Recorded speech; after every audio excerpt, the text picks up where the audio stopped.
Selamat sore untuk kita semua. Terima kasih atas kesempatan yang diberikan kepada saya. Perkenalkan, nama saya Claraine, NIM 170308009,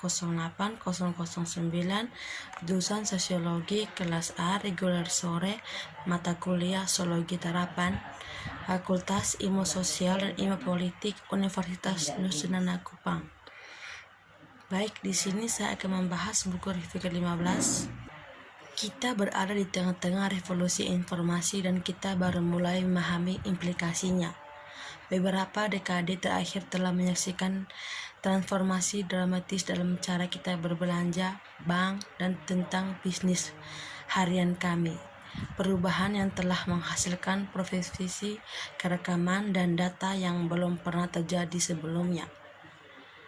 Detail kecil yang sekali ditangkap dalam memori redup atau memudar, potongan kertas sekarang dilewatkan selamanya dalam pikir digital komputer, dalam database yang luas dengan bidang data pribadi yang subur. Dompet kami diisi dengan ATM, kartu panggilan, kartu pembelanjaan yang sering, dan kartu kredit. Semua yang dapat digunakan untuk mencatat di mana kita berada dan apa yang kita lakukan. Setiap hari, revolusi aliran informasi ke otak listrik untuk diayak, diurutkan, diatur ulang, dan digabungkan dalam ratusan cara yang berbeda. Digital memungkinkan pelestarian minutia dari kita sehari-hari, datang dan pergi, dari suka dan duka kita tentang siapa kita dan apa kita sendiri. Hal ini semakin mungkin untuk membuat kolosoi elektronik yang mencakup sebagian besar kehidupan seseorang, kehidupan yang ditangkap dalam catatan orang yang terdiri dalam jaringan komputer kolaboratif dunia. Kami saat ini menghadapi munculnya apa yang saya sebut sebagai digital dokumen-dokumen tersebut. Dokumen adalah kumpulan data terperinci tentang seseorang. Dokumen digunakan di pengadilan Eropa untuk mengumpulkan informasi tentang seseorang untuk mencapai penghakiman. Hari ini melalui penggunaan komputer, dokumen sedang dibangun tentang kita semua. Data digitalisasi menjadi bentuk numerik biner yang memungkinkan dokumenter untuk menyimpan dan memanipulasinya dengan efisiensi yang belum pernah terjadi sebelumnya. Ada ratusan perusahaan yang membangun data besar raksasa profil psikologis, mengumpulkan data tentang ras individu, jenis kelamin, pendapatan, hobi, dan pembelian. Pecahan data dari harian kami sekarang sedang dilarikan ke analisis untuk menyelidiki latar belakang, periksa kredit, produk pasar, dan membuat berbagai keputusan yang memengaruhi kehidupan kita. Buku ini adalah tentang bagaimana kita harus memahami dan melindungi privasi mengingat perkembangan teknologi yang mengalami ini. Konsepsi lama privasi kami tidak sampai dengan tugas. Sebagian besar hukum yang terkait dengan privasi didasarkan pada konsepsi ini, dan sebagai hasilnya telah gagal untuk mengatasi masalah privasi yang muncul yang dibuat oleh dokumen digital. Buku ini bertujuan untuk memikirkan kembali gagasan lama privasi untuk bergelut dengan konsekuensi hidup di era informasi, masalah berkas digital, teknologi baru, dan masalah baru. Di masa-masa sebelumnya, masyarakat kecil dan intim, informasi pribadi disimpan dalam kenangan tema keluarga, tetangga, dan itu disebarkan oleh gosip dan bercerita. Saat ini, mode dominan menyebarkan informasi bukan melalui gejolak lidah bergosip, tetapi melalui bahasa lirik, di mana informasi berdayut antara besar-besaran sistem rekaman dan database.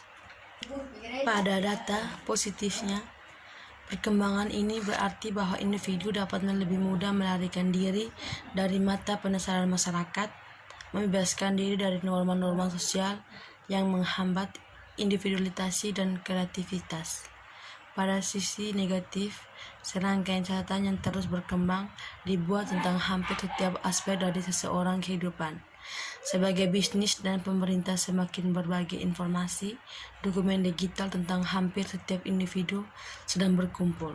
Hal ini menimbulkan keprihatinan serius. Informasi yang dikumpulkan tentang kita telah menjadi cukup luas dan sedang digunakan dengan cara-cara yang sangat mempengaruhi kehidupan kita.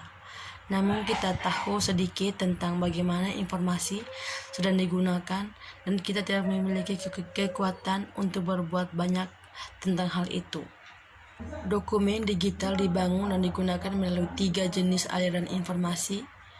1. Aliran informasi adalah cara untuk menggambarkan pergerakan data seperti air dan sistem pipa yang rumit. Data mengalir melalui alur informasi yang menghubungkan berbagai bisnis, organisasi, dan badan pemerintah. Pertama, informasi sering mengalir antara database komputer besar perusahaan sektor swasta. Kedua, data mengalir dari sistem catatan publik pemerintah ke berbagai bisnis di sektor swasta. Memang, banyak perusahaan membangun database mereka dengan menyisihkan data pribadi dari catatan publik.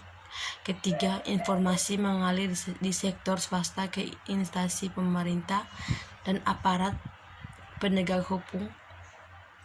Peningkatan dokumen digital telah demikian menghasilkan kisi jaringan informasi yang rumit di mana disampaikan, dianalisis, dan digunakan dengan cara yang telah implikasi yang mendalam bagi masyarakat.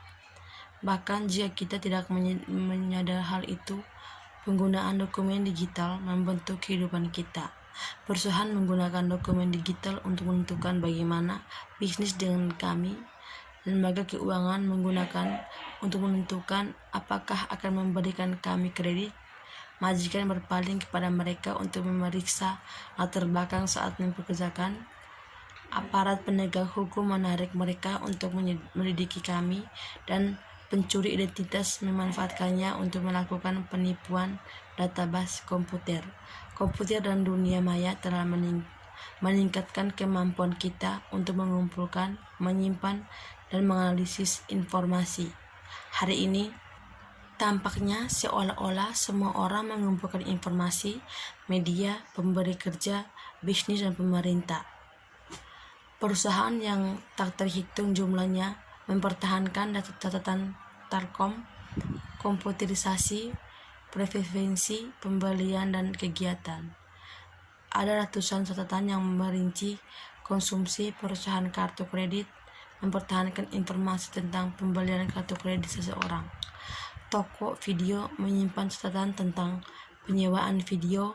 Pengecer online seperti Amazon.com menyimpan catatan dari semua buku dan barang-barang lain seseorang membeli.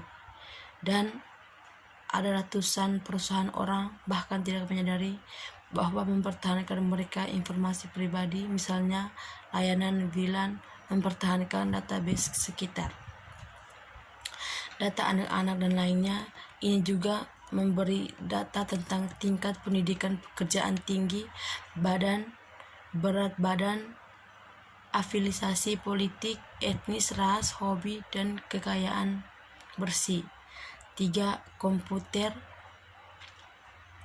memungkinkan pemasaran untuk mengumpulkan dokumen rinci, informasi pribadi, dan untuk menganalisis, untuk memprediksi perilaku konsumen melalui berbagai teknik analitik pemasaran, membangun model produk, apa yang akan diinginkan pelanggan tertentu, dan bagaimana mendorong pelanggan untuk mengkonsumsi.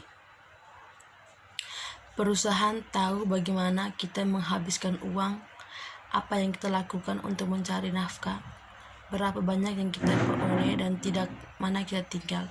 Mereka tahu tentang latar belakang etis kita, agama, pandangan politik, dan masalah kesehatan.